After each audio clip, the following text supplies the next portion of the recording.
जी हाँ, स्वागत है आपका हमारे अप्लाइड साइंस सॉल्यूशन के यूट्यूब चैनल पर। आज का हमारा विषय है कंप्यूटर। कंप्यूटर एक ऐसा विषय है जो हमारे सभी गवर्नमेंट एग्ज़ाम जैसे एसएससी, रेलवे में क्वेश्चन पूछ लिया जाता है। तो आज से हम इस विषय को कवर करेंगे। इस कंप्यूटर सब्जेक्ट को 5 से 6 वीडियो में पूरा कवर कर देंगे। इसके बाद हम एक अलग से वीडियो लाएंगे जिसमें सभी वस्तुनिष्ठ प्रश्न रहेंगे। तो चलिए शुरू करते हैं। आज का जो हमारा मेन सब्जेक्ट है कंप्यूटर। कंप्यूटर शब्द की उत्पत्ति अंग्रेजी भाषा के कंप्यूट शब्द से हुई है, जिसका अर्थ है गणना करना। यद्यपि प्रारंभ में कंप्यूटर का उपयोग विशेषतः गणनात्मक कार्यों के लिए किया जाता था, परंतु अब इसका कार्यक्षेत्र बढ़ गया है। अतः कंप्यूटर एक ऐसी इलेक्ट्रॉनिक युक्ति है, इलेक्ट्रॉनिक डिवाइस है जो दिए गए निर्देश समूह सेट ऑफ इंफॉर्मेशन के आधार पर सूचना को संसाधित करती है और इस निर्देशन समूह को प्रोग्राम कहते हैं।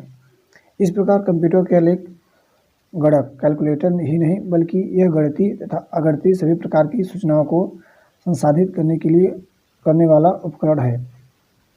तो देखेंगे कंप्यूटर शब्द की उत्पत्ति जो हुई है कंप्यूट शब्द से हुई है, जिसका अर्थ है गणना करना। और जो कंप्यूटर होता है एक इलेक्ट्रॉनिक डिवाइस होता है। ये दो बातें बहुत महत्वपूर्ण हैं। जो कंप्यूटर शब्द की उत्पत्ति हुई है कंप्यूटर शब्द से हुई है, जिसका अर्थ है गणना करना, और कंप्यूटर क्या है, इलेक्ट्रॉनिक डिवाइस है। तो चलिए हम देखते हैं आगे का। तो कंप्यूटर का विकास कब हुआ? सन 1642 ईस्वी में ब्लेज पास्कल ने विश्व का पहला यांत्रिक कैलकुलेटर मैकेनिकल कैलकुलेटर बनाया। इसे पास्कलिन कहा गया। सन 1642 में ब्लेज पास्कल ने विश्व का पहला यांत्रिक कैलकुलेटर मैकेनिकल कैलकुलेटर बनाया, जिसे पास्कलिन नाम दिया।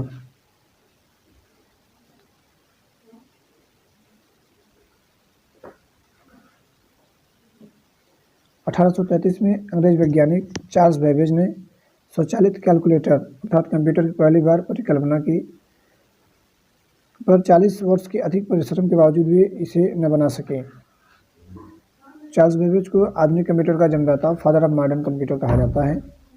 सर्वप्रथम कंप्यूटर प्रोग्राम तैयार करने का श्रेय उनकी शिष्या एडा अगस्टा लवलेस को जाता है। उन्होंने अपने नाम पर कंप्यूटर प्रोग्राम का नाम रखा।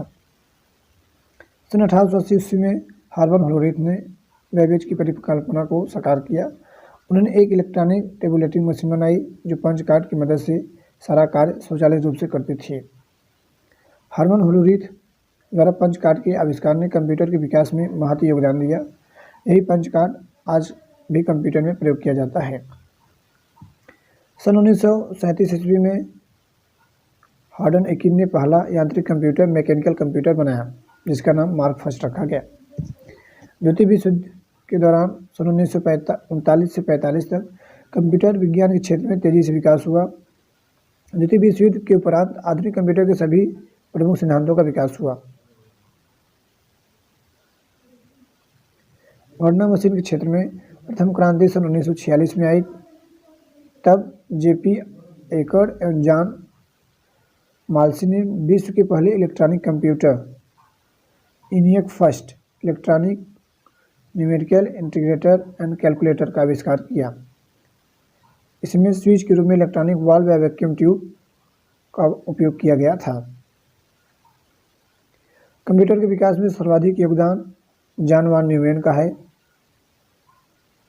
जॉन वान न्यूमैन ने सन 1951 ईस्वी में कंप्यूटर क्रांति को सही दिशा में दी। उन्होंने EDIAC electronic discrete variable automatic computer का आविष्कार किया।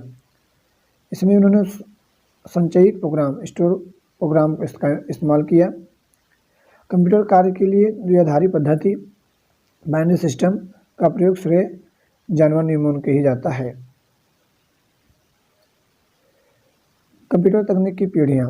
कंप्यूटर का विकास 5 विभिन्न चरणों में हुआ, जिसके आधार पर कंप्यूटर तकनीक को 5 पीढ़ियों में विभाजित किया गया है। इन 5 पीढ़ियों के कंप्यूटर में अंतर्ध्वनि के स्विचन के अवयव पर आधार किया गया है।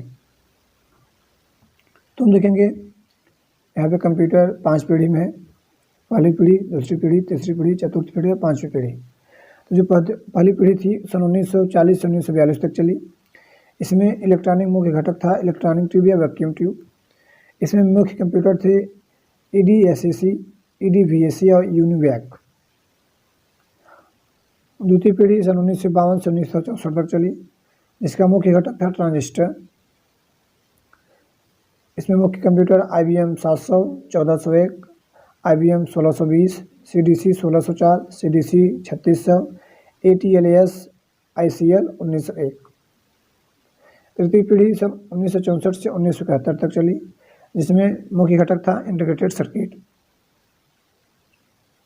इसमें मुख्य कंप्यूटर थे IBM 360, IBM 370, NCR 395, CDC 1700, ICL 2903।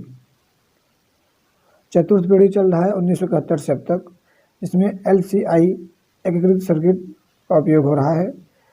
इसमें मुख्य कंप्यूटर हैं एप्पल और DCM। अब पांचवी पीढ़ी जो है इसमें जारी है, इसमें ऑप्टिकल फाइबर का यूज किया जा रहा है। तो हम आगे देखेंगे कंप्यूटर के प्रकार। कंप्यूटर जो है, जो पहला प्रकार है आकार के आधार पर वर्गीकरण। देखेंगे पहला कंप्यूटर है माइक्रो कंप्यूटर। ये वस्तु एक ही व्यक्ति द्वारा उपयोग में लाए जाने वाले कंप्यूटर होते हैं, जिसके कारण इस प्रकार के कंप्यूटरों को प्रायः व्यक्तिगत कंप्यूटर, पर्सनल कंप्यूटर PC के नाम से जाना जाता है। ये एक छोटी मेज पर आ सकते हैं। ऑफिस, घरों या व्यवसायों में इस प्रकार के कंप्यूटर का प्रयोग किया जाता है। स्टोरेज क्षमता और आंकड़ों की बड़ी मात्रा का रखरखाव करने में अपने सामर्थ्य के कारण आज इसका व्यापक पैमाने पर उपयोग हो रहा है। तुम देखेंगे दूसरा नंबर है मिनी कंप्यूटर। इस कंप्यूटर के आकार एवं कार्यक्षमता की दृष्टि से छोटे होते हैं। इस प्रकार के कंप्यूटर एक बड़ी मेज पर आ सकते हैं तथा इन पर एक बार 20-30 टर्मिनल का कार्य किया जा सकता है। यह माइक्रो कंप्यूटर से लगभग 5 से 50 गुना अधिक क्षमता वाला होता है। दूसरा नंबर देखेंगे मेन फ्रेम कंप्यूटर। इस प्रकार के कंप्यूटर बड़े आकार के होते हैं और इनका डिजाइन स्टील के फ्रेम में लगाकर किया जाता है। इस कंप्यूटर की मेमोरी PC तथा मिनी कंप्यूटर से अधिक होती है। इस प्रकार के कंप्यूटर पर समय, सहभागिता, टाइम शेयरिंग तथा बहुकार्य मल्टीटास्किंग के द्वारा एक साथ अनेक व्यक्ति, कभी कभी 100 से अधिक व्यक्ति अलग अलग टर्मिनलों पर कार्य कर सकते हैं। चौथा नंबर है सुपर कंप्यूटर। सुपर कंप्यूटर बहुत शक्तिशाली पावरफुल होते हैं। यह अत्यंत जटिल प्रक्रियाओं को भी बहुत अधिक तीव्र गति से करते हैं। इनकी संग्रह क्षमता, स्टोरेज कैपेसिटी भी बहुत अधिक होती है। सुपर कंप्यूटर अभी तक सबसे तेज कार्य करने वाला और सबसे महंगा कंप्यूटर है। देखेंगे सुपर कंप्यूटर की मुख्य विशेषताएं। इनमें 32 या 64 समानांतर परिपथों में कार्य कर रहे माइक्रो प्रोसेसर की सहायता से सूचनाएं प्राप्त कर एक साथ कार्य किया जा सकता है।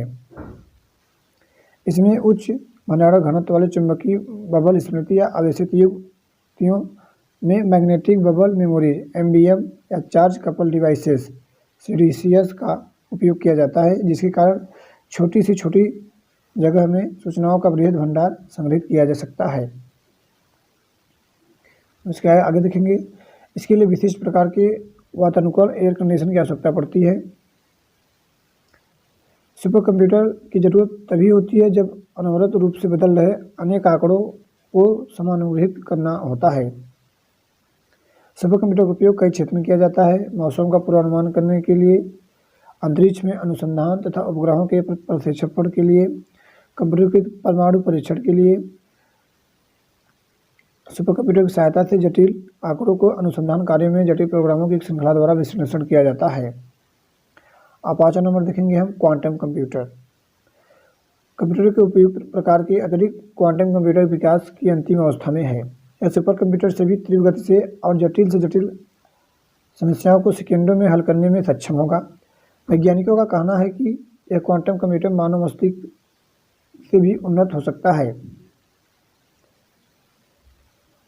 यह फॉर्मेट के आखिरी प्रमेय जैसी पेचीदा अंतर्राष्ट्रीय गणितीय समस्या जैसे हल करने में 300 साल लगते हैं को हल करने में सक्षम होगा। गणित की सबसे प्रसिद्ध अनसुलझी समस्या रीमैन्स हाइपोथेसिस को क्वांटम कंप्यूटर में कुछ ही समय हल कर सकेगा। क्वांटम कंप्यूटर द्वारा सभी प्रकार की पेचीदा समस्याओं को हल करने के लिए क्वांटम मैकेनिक्स जैसे भौतिकी के गुण क्षेत्रों का प्रयोग किया जाएगा।